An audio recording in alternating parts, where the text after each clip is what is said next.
भाई और बहनों, बात समझो।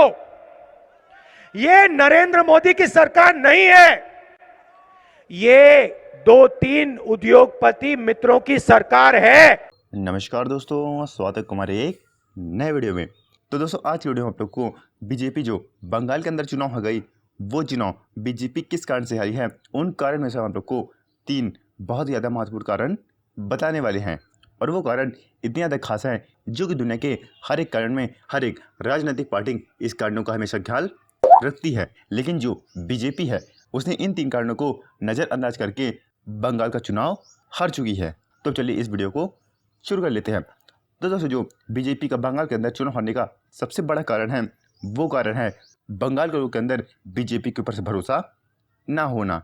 जी हाँ दोस्तों, आप लोगों ने अक्सर देखा होगा कि जो कई राज्यों में बीजेपी के सपोर्टर्स होते हैं, उन सपोर्ट्स के ऊपर गैर बीजेपी सरकारों द्वारा कई बार बहुत बड़े बड़े हमले भी किए जा चुके हैं, जिनमें कई बीजेपी सपोर्टर्स की हत्या भी हो चुकी है। फिर उसके बाद दोस्तों, जो बीजेपी है वो ऑफिशियल तौर पर कभी पुलिस या फिर कोर्ट के सामने ये नहीं कहती कि हमारे कार्यकर्ताओं के ऊपर दूसरी राजनीतिक पार्टियों द्वारा किसी राजनीतिक कांड से हमला किया गया है। और तो आपको बता दें कि जो बीजेपी वाले हैं, वो बीजेपी वाले इन कारणों का जिक्र तब करते हैं जब वो या तो अपना राजनीतिक भाषण देने होते हैं या फिर किसी मीडिया में इनका इंटरव्यू होता है, जिस कारण से जो बीजेपी सपोर्टर्स हैं वो लगातार बीजेपी के ऊपर से अपना भरोसा खोते जा रहे हैं। और आपको बता दें कि बंगाल के अंदर कल ही एक खबर निकल गई है जिसमें बीजेपी सपोर्टर्स की दुकान पूरी तरीके से लूट ली गई। आप लोग जो ये फुटेज देख रहे हो, ये फुटेज उसी घटना की है, लेकिन अभी तक किसी बीजेपी के कार्यकर्ता ने इस घटना पर अपनी चिंता व्यक्त नहीं की, जिस कारण जो बंगाल के लोग हैं वो बीजेपी को सपोर्ट तो करना चाहते हैं, लेकिन बीजेपी कुछ उल्टे सीधे कारणों से उनको सपोर्ट नहीं करते। अब चलिए बढ़ते अपने दूसरे कारण तरफ। तो दोस्तों, जो बंगाल के अंदर बीजेपी का चुनाव हारने का दूसरा कारण है, वो दूसरा कारण है बीजेपी का बंगाल की जनता को जागरूक ना कर पाना। दोस्तों, आप लोगों ने अक्सर देखा होगा जो बीजेपी के कार्यकर्ता होते हैं वो हमेशा अपने विपक्ष को ही टारगेट करते हैं, लेकिन जो राज्य और देश के अंदर चल रहा होता है उन कारणों को कभी भी ना ही उठाते और ना ही उनके बारे में जनता से आपसी बातचीत करते। और जिसका सबसे बड़ा कारण है, वो कारण है बंगाल के अंदर बढ़ती अस्थिरता और बंगाल की साल ब साल खराब होती अर्थव्यवस्था। तो आपको बता दें कि जब देश आज़ाद हुआ था तब जो बंगाल है वो भारत का सबसे अमीर राज्य हुआ करता था।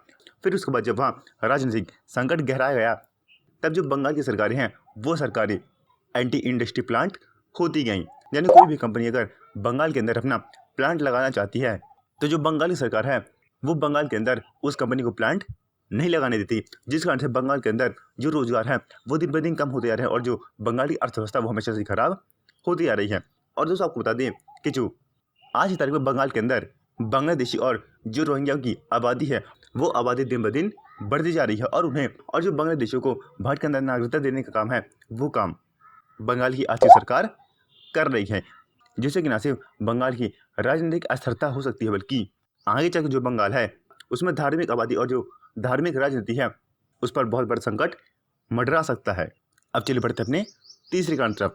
तो दोस्तों, जो बंगाल का चुनाव हारने का बीजेपी का तीसरा सबसे बड़ा कारण है, वो कारण यह है कि बंगाल के अंदर बीजेपी का सीएम पद के लिए कोई एक पर्टिकुलर कैंडिडेट ना होना। जी हाँ दोस्तों, आप लोगों ने तो सुना होगा कि बंगाल के अंदर अभी तक बीजेपी ने ये डिसाइड नहीं किया है और ना ही बीजेपी वालों ने ये पक्का किया है कि बंगाल का चुनाव जीतने के बाद जो बीजेपी है वो बंगाल का मुख्यमंत्री किसे बनाएगी। और बंगाल के लोगों को ये शक था कि जो बीजेपी है वो गैर बंगाली को बीजेपी का मुख्यमंत्री नियुक्त कर सकती है। और आपको बता दें जो बीजेपी है वो इस साल जो बंगाल का चुनाव लड़ी है वो चुनाव पीएम मोदी के चेहरे के द्वारा लड़ी है। और इसी कारण से जो बीजेपी है उसने न सिर्फ सीट के मामले में बहुत लंबी छलांग लगाई है, बल्कि बंगाल के अंदर जो मोदी विरोधी लोग हैं उन्होंने उनके द्वारा बीजेपी को वोट ना करके बीजेपी को 77 सीट तक सीमित रखा गया। और जो इस बार बंगाल के सीएम बनने योग्य थे वो योग्य मिथुन चक्रवर्ती या फिर सौरभ गंगुली शामिल थे। अगर जो बीजेपी है वो पीएम मोदी साथ साथ इन दोनों के चेहरे साथ अगर बीजेपी जो हो पीएम मोदी के चेहरे साथ साथ सौरभ गंगुली या फिर मिथुन चक्रवर्ती के चेहरे से चुनाव लड़ती तो बीजेपी जो है वो तृणमूल कांग्रेस को बराबर की टक्कर दे पाती।